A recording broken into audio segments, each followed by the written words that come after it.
আসসালামু আলাইকুম। আজকে আমি তোমাদের সঙ্গে একটা নাস্তার রেসিপি শেয়ার করব। তাই এখানে নিয়ে নিচ্ছি আটা।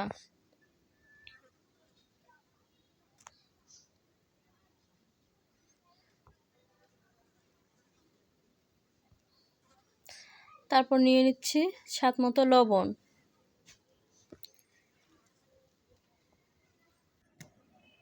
লবণ আর আটা একসঙ্গে হাত দিয়ে ভালো করে মেখে নিচ্ছি।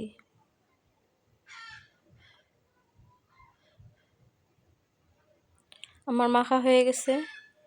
এখন আমি অল্প অল্প করে ঠান্ডা পানি দিয়ে একটা ডো তৈরি করে নেব।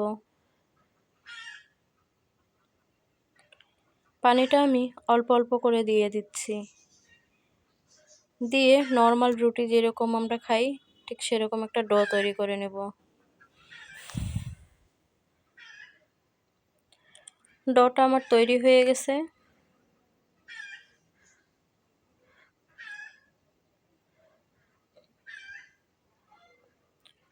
ডোটার গায়ে আমি এখন একটু তেল মেখে দিব।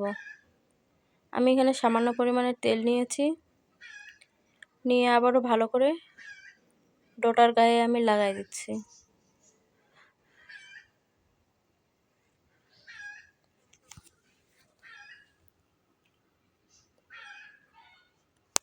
এখন আমি এটা একটা সাইডে রেখে দিব রেস্টে। এখন আমি এখানে নিয়ে নিয়েছি কিছুটা পরিমাণে চিকেন। আমি ছোট ছোট করে কেটে নিয়েছি পেঁয়াজ, রসুন, আদা আর নিয়েছি ছোট ছোট 3টে কাঁচামরিচ। আপনারা ঝাল বেশি খেলে দিতে পারেন। ওগুলো সবগুলো আমি এখন ব্লেন্ডার জারে এক এক করে দিয়ে দিচ্ছি। এখন এগুলো আমি একটু ব্লেন্ড করে নেব। ব্লেন্ড করা হয়ে গেছে। দেখেন আমি একেবারে স্মুথ পেস্ট করি নাই, একটু দানা দানা আছে। এখন এগুলো চলে যাচ্ছে রান্নায়। চুলাতে একটা কড়াই বসিয়ে দিয়েছি, দিয়ে দিচ্ছি পরিমাণ মতো তেল, আর একটা দিয়ে দিচ্ছি বড় সাইজের পেঁয়াজ।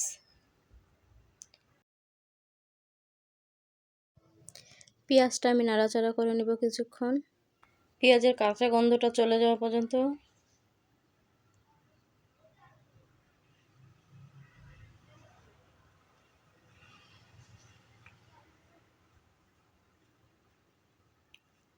এখন দিয়ে দিচ্ছি কিমা করে রাখা মুরগির মাংসটা।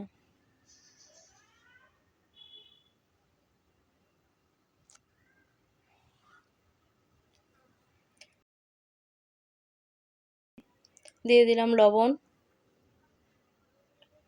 দিয়ে দিচ্ছি মরিচ, আর দিয়ে দিচ্ছি একটু হলুদ। আবারও সব কিছুর সঙ্গে ভালো করে মিক্স করে নেব।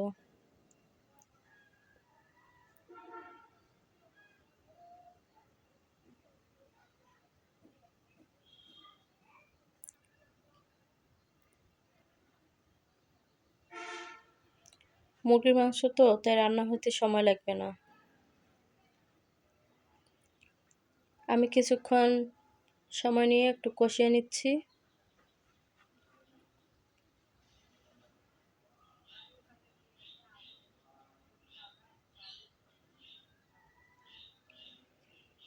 তারপর আমি এখানে দিয়ে দিচ্ছি 2 চামচ পরিমাণের সয়া সস।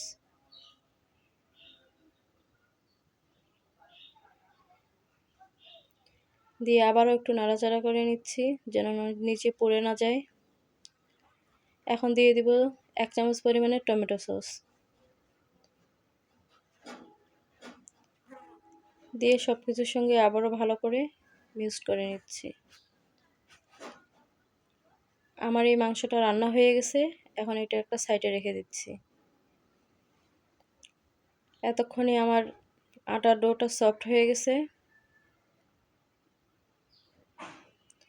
এটা আরেকটু হাত দিয়ে ভালো করে মথে নিচ্ছি।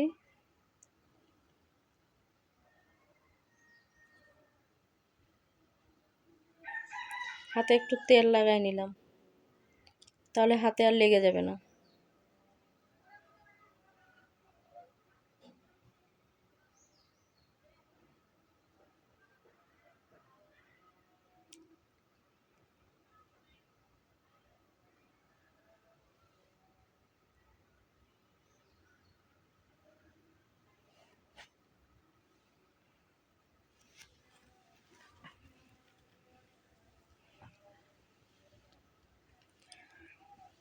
আমার ভালো করে মথা হয়ে গেছে, দেখতে পাচ্ছেন অনেক সফট নরম হয়ে গেছে।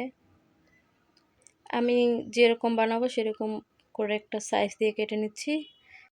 বড় বড় মোটা মোটা করে একটু কেটে নিচ্ছি, যেরকম আমরা রুটি খাই ওরকম করে আমি কেটে নিচ্ছি।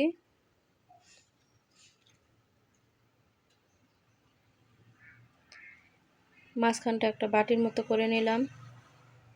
এখন আমি পুরটা দিয়ে দিব। ভিতরে পুরটা দিয়ে এভাবে মুখটা চেপে চেপে বন্ধ করে দেব, যেন সবগুলো বের না হয়ে আসে।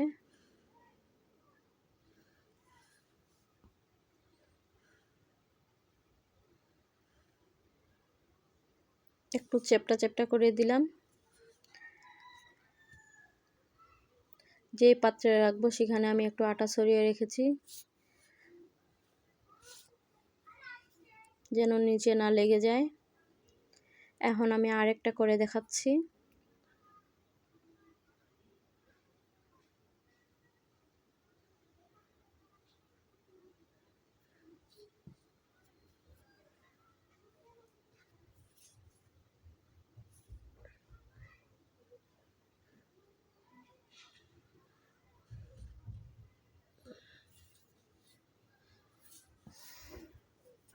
এই পুরে ভরা নাস্তার রেসিপিটি খেতে কিন্তু অনেক অসাধারণ।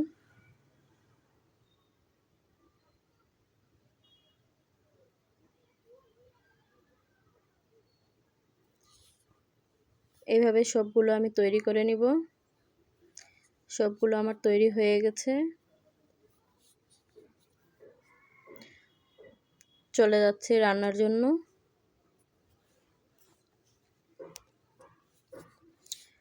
আগে থেকে চুলাতে আমি একটা কড়াই বসিয়ে দিয়ে তেল গরম করতে দিছি। তেলটা আমার বেশ গরম হয়ে গেছে। এখন আমি একটা একটা করে দিয়ে দিব।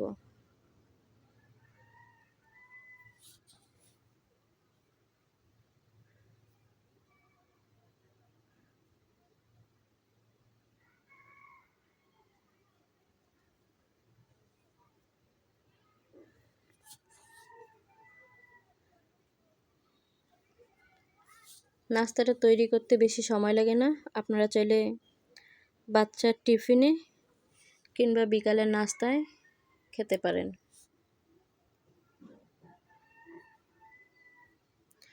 আমার এক পাশটা হয়ে গেছে।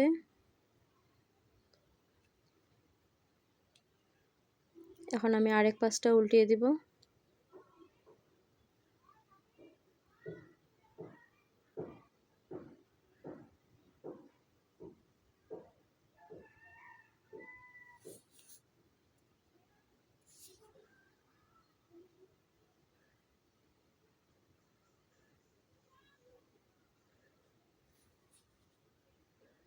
তেলে দেওয়া মাত্রই সবগুলো কীরকম ফুলে উঠছে।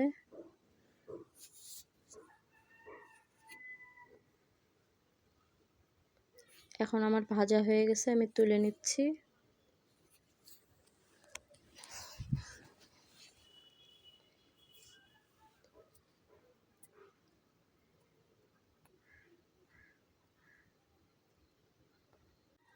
বাকি সবগুলো এইভাবে ভেজে নেব।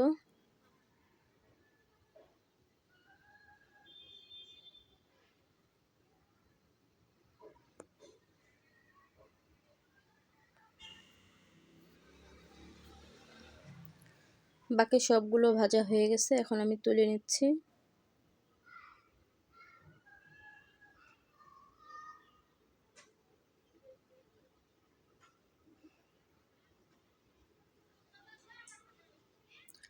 এখন আমি আপনাদেরকে দেখাচ্ছি কতটা নরম তুলতুলে হয়েছে। আমার রান্না যদি ভালো লাগে থাকে অবশ্যই লাইক কমেন্ট শেয়ার করে পাশে থাকবেন।